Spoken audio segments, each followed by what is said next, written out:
It showed in the game before that if you can bowl well and restrict a team, then the wicket's good enough to chase anything. Now, your form over Australia in the last year has been fantastic. Haven't lost a game to them. What's your secret?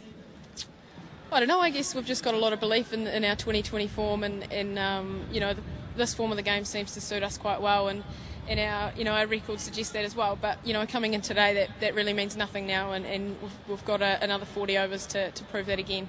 Any changes for today? No, the same team that played in the semi. All the best. Thank you. And I guess the next question is the all-important pitch. And I guess, Simon, how's the pitch going to play after 40 overs of men's cricket?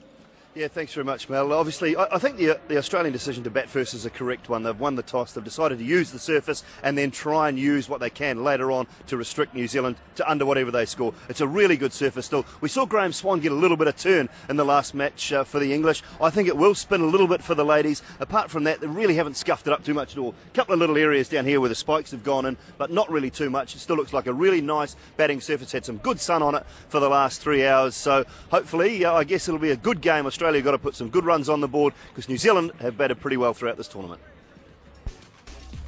It's a good cricket pitch. Australia go unchanged after their last win against India in that semi-finals.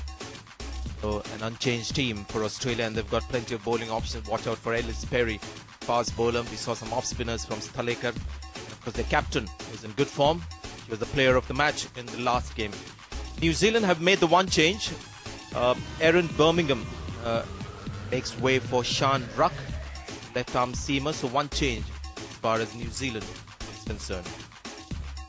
Right, I've got Ian Chappell here with me.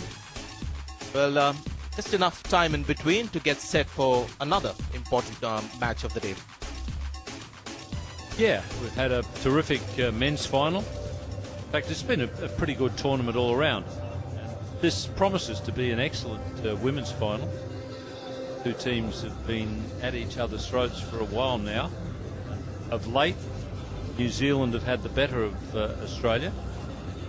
You get into a final, especially when you come in with good form. You've got a real chance of winning. And I think batting first, Australia, if they can post a decent total, I think they've got a real chance of winning.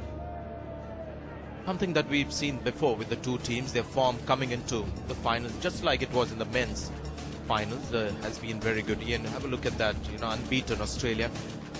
One close game against England in the Super Over match at St. Kitts. South Africa and West Indies were put away. Beat India quite convincingly by 7 wickets in the semis. New Zealand, in fact, perhaps a more confident run. Them